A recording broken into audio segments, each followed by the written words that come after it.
news. How are you feeling about this?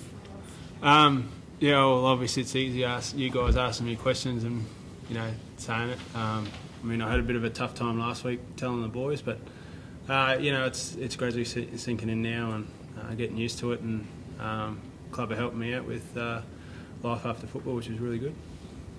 Brad, was there any prospect of you coming back at all to 100% fitness? Is that one of the main reasons why you made the decision? It is, but another year or two worth of football isn't worth 20 or 30 years worth of work. I've got to be able to swing a hammer because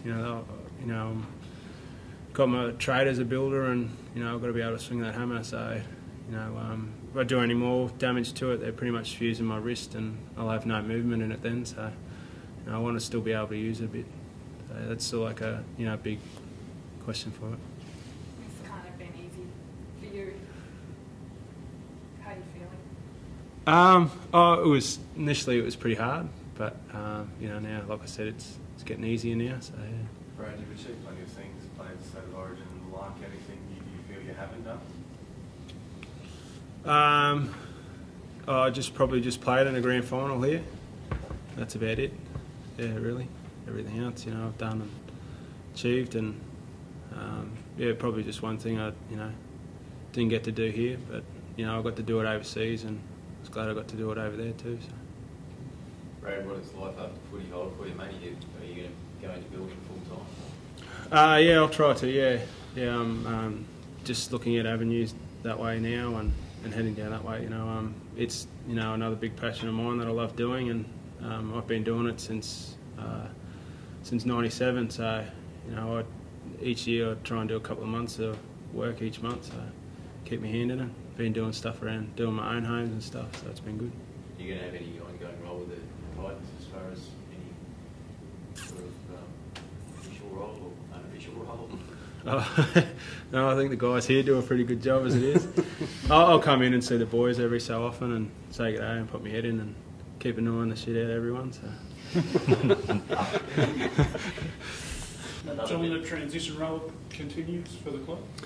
Yeah, it's a sad day for us. I think football-wise, Red's probably the type of player that you don't realise how important he is till he's not there. And I think our results this year have definitely been a reflection of not having him out in the field. I think he played 2 games this year under all sorts of duress with his injury.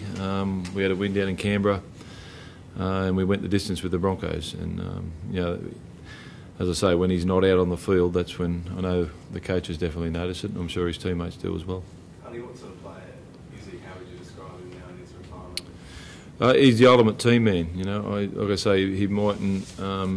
He used to get a lot of attention for his big red beard and his red locks, but it was, for us, it was way more than that. He's whenever there was a tough job to be done, a try-saving tackle to be made, a hit up when the side was out in their feet, it was generally Red there to do it. And the general fan in the stand doesn't see that, but as I say, definitely the coaches do, and definitely his teammates as well. How are the boys all feeling? It's a really strange time. We've had some players. They're a very close lot, and they've been together. Some of the guys that are leaving have been together since day one.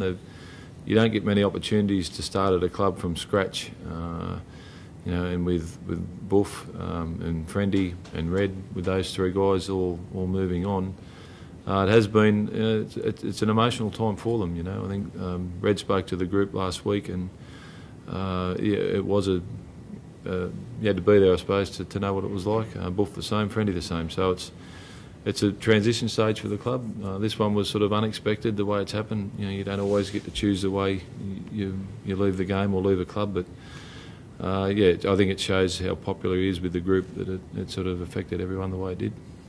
Would you describe Brad as a bit of a cult figure for the club? I mean, with the red beard and that, he's sort of been one of those guys on the field that he's a bit of an icon, I guess. Yeah, I flew to England to meet Brad in 2005 at Bradford, and it wasn't a hard pitch. It was a crappy day. It was overcast. It was wet. Couldn't find the coffee shop. Couldn't find a park. it wasn't a real big convincing job. We didn't back then expect Red to play the role he has. He's developed a real character on the Gold Coast, and fans love it and they'll miss it. But all these things do come to an end at some stage. For us, I'd much prefer to think about that first meeting and how much he's contributed to the club over the last 4 years, and it's difficult for footballers. Like the guilt and the disappointment and the confusion that you have as you retire when you're age 65.